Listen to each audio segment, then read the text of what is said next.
শুভ দুপুর বন্ধুরা। দুপুরের থালাতে ভাত সাজিয়ে নিয়েছি। এই যে থালাটা একদম সাজিয়ে গুছিয়ে নিয়েছি। দেরি হয়ে গেছে গো আজকে, এখন ওই 3:30 মতো বাজে। ভাত নিয়েছি এক বাটি, আর সাথে নিয়েছি কি বলো তো, ভীষণ একটা পছন্দের খাবার।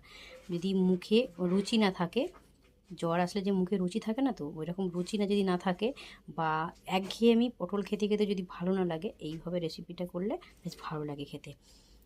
মুখের রুচিটাও ফিরে যায়, আর খেতেও কিন্তু দুর্দান্ত। পটল আর মুসুর ডাল দিয়ে এটা মুসুর ডাল দিয়ে এটা বানিয়েছি। আর এই যে এদিকে রয়েছে ভীষণ একটা পছন্দের খাবার, রুই মাছকে সর্ষে বাটা দিয়ে আলু দিয়ে ঝোল করেছি। এই দুটোই খাবার কিন্তু আমার ভীষণ পছন্দের।